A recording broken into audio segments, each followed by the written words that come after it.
Dobar dan, dobri moj 7. razred. Evo ovako, opet malo priče, malo prezentacije, koji uvijek neću dugo danas. Imamo nešto i slika, ne samo teksta, tako da vas to ne zbuni.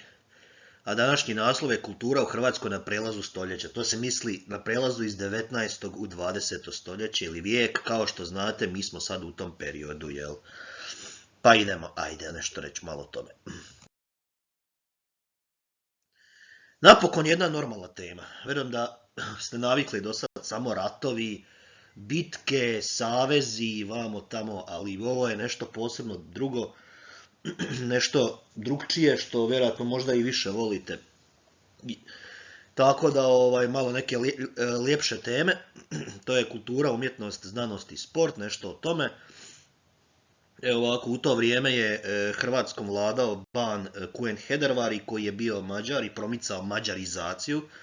Ajmo reći, gušio je svaku upotrebu hrvatskog jezika i on je nametnuo mađarski jezik u upravu, škole i tako dalje.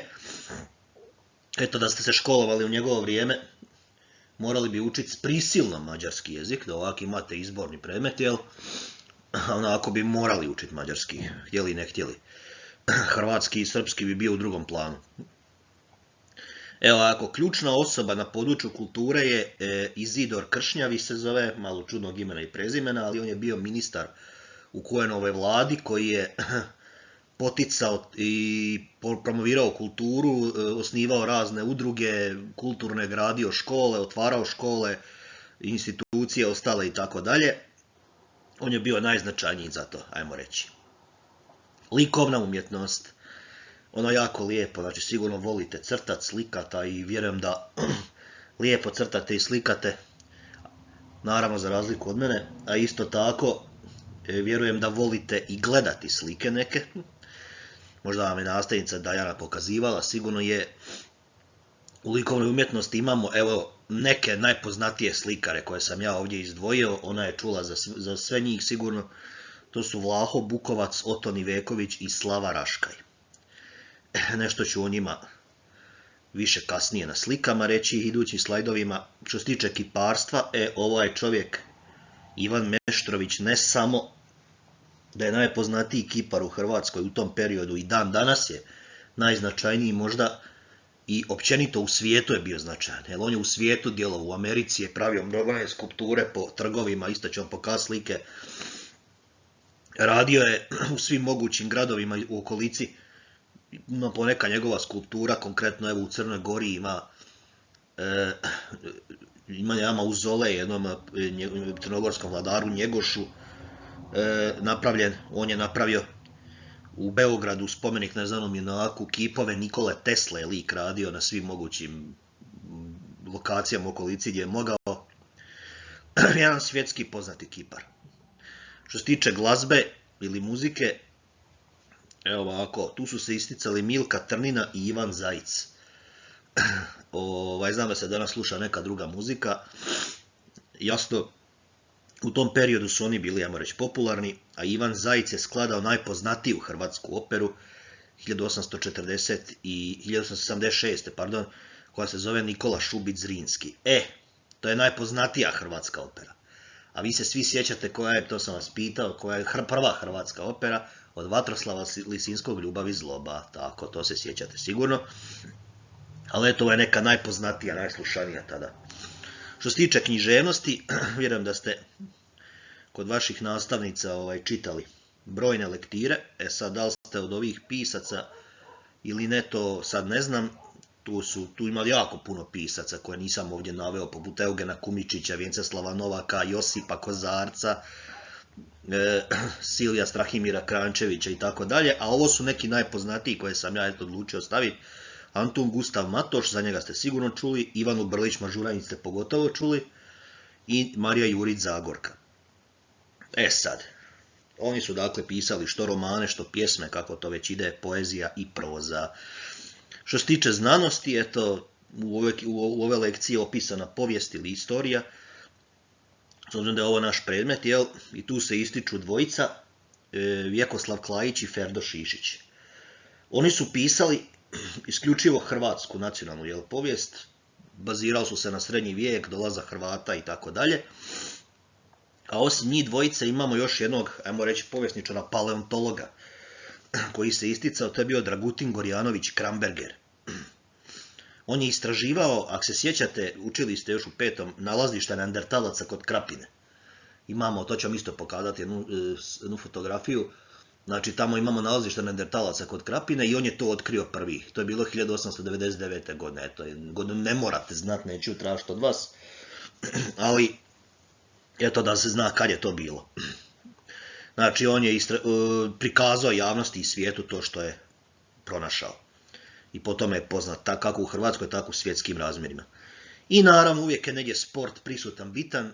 I tako je i u sportu se isticao. Imamo jednog čovjeka koji je zvao se Franjo Bučar, koji je osnovao Hrvatski sportski savez. On je promovirao sport, ulagao u brojne sportove, nije on bio baš sportaš.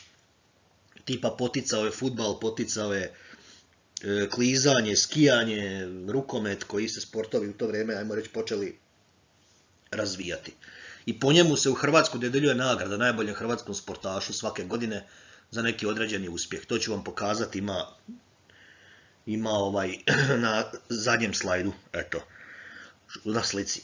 Što se tiče pisanja, evo toliko ćete vi zapisati naravno, a na idućim slajdovima imate neke slike gdje ću u minutu, dvije nešto o njima reći, neću dugo, pa eto da malo i to vidite. Ovo ćete prepisati u vaše bilježnice. Evo prve slike. Ovo vam je Slava Raškaj, što sam spominjao, slikarica. Ona je bila gluhonijema, to je za nju bilo značajno. I živjela je vrlo kratko. Sa 29 godina je već umrla. Ali vidite da voljela slikat prirodu. Ovo je Lopoči, slika se zove Lopoči, ovo s njene lijeve strane. Tu je ona, voljela je taj tu neki ekspresionistički stil, se to zove umjetnosti. Kad ti slikaš tako prirodu, zapravo impresionistički, pardon, gdje si ti impresioniran prirodom i okolinom, a ovaj brko ispod nje, to je Oton Iveković. On je volio slikat povijesne događaje. Evo vidite ovu sliku ovdje pored. To je dolazak Hrvata. To ste učili u 6. razredu, kad su Hrvati došli u 7. vijeku, predvođeni petero braće i 2 sestre, ona plemena, i to je taj njegov prikaz, eto kako je on to zamislio, kako su oni stigli, jel? Eto, vaš nastavnik da zna slikat, možda bi ja nešto sliko tak iz povijesti, ali pošto pojma nemam o crtanju, ne laćam se toga, eto. Eto, dakle, to su bili najpoznatiji, učili smo još i Vlahu Bukovca u prethodnom slajdu, to ćete ga zapisati. Idemo na sljedeći. Evo ga, kipovi poznatog svjetskog kipara Ivana Meštrovića. Sad, kad bi ja njegove kipove sve koje on napravio, stavio na prezentaciju, ta prezentacija bi imala 100 slajdova, a eto, ako baš vas zanima šta je pravio, možete proguglat, normalno znate, se služiti internetom, Ivan Meštrović, i vidjet ćete šta je sve čovjek pravio, kakve skulpture. Evo ova prva gore, ovaj na konju, indijanac, to je indijanac na konju, da. Vidite da je indijanac po toj nekoj marami kapi, šta li već što ima, to je u Čikagu. Znači u središtu Čikaga u SAD, u Americi, je on, pošto je tamo i djelovao i radio, napravio tu skulpturu. Ova druga skulptura pored, to vam je Marko Marulić, ono što smo ga učili, otac hrvatske književnosti, u Splitu. To ćete naići u Splitu na tu skulpturu. A ova dolje iz Šibenika, to vam je skulptura Juraj Dalmatinac. On je bio njegov kolega kipar, ali on je živio prije njega jedno 400 godina. To možda smo ga spominjali prošle godine. Marulića svakako jesmo. Ali eto, to su jedne od tih njegovih poznatih. Ima, kažem, čitavo čudo što sam rekao šta je sve radio. Tako da, eto, možete slobodno kad zanima malo potražiti, nije problem. Ova za kraj, ove dvije, ove skulpture ovih ljudi, ova lijevo slika, to naravno je napravljeno kasnije, ali to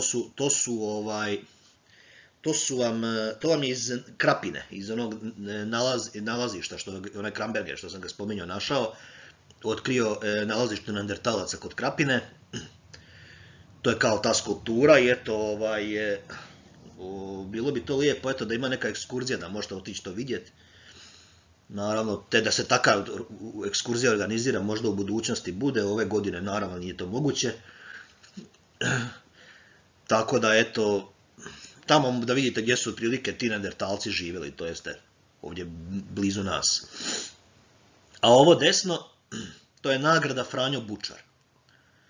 Ta nagrada, to vam je ta neka, ajmo reći tako, ko plaketica ili kao neki broš ili gdje se dodjeljuje najboljem sportašu u Hrvatskoj određene godine. Znači, nebitno koji sport, ako neko ostvari neki veliki uspjeh u fudbalu ili ne znam, bilo kojem sportu, u skijanju, klizanju, ko se istakne, dobiva tu nagradu kao nagradu za svoj uspjeh te određene godine. To se svake godine dodjeljuje i to se zove nagrada Franjo Bučar po onom čovjeku što ćete zapisati, koji je osnovao Hrvatski sportski savez još 1909. godine. Eto, toliko od mene. Na idućem slajdu sam ja vama otprilike napisao šta se na kojem slajdu nalazi, ovo što sam pričao. To ne morate prepisati, naravno, jer nema smisla. Ali vi što morate prepisati je samo onaj jedan slajd prvi, za skupa s naslovom. Eto, toliko i za ovu nedjelju. I vidimo se, eto, sutra ću vam pregledati, kao što sam rekao, kvizove i upisati. A što se tiče dalje, iduće nedjelje još eto do četvrtka, kao što znate, radimo na ovaj način, radit ćemo vjerojatno i poslije, ali ne radimo nikako zato što dolazi nam raspust, kao što znate, od Veliki petak je već 10. Dobro, eto, sutra vam se neću s nikakvim novim lekcijama javiti, ovo prepišite i napravite. Ja vas pozdravljam, dragi moji, i nadam se da se vidimo, eto, u skoroj budućnosti.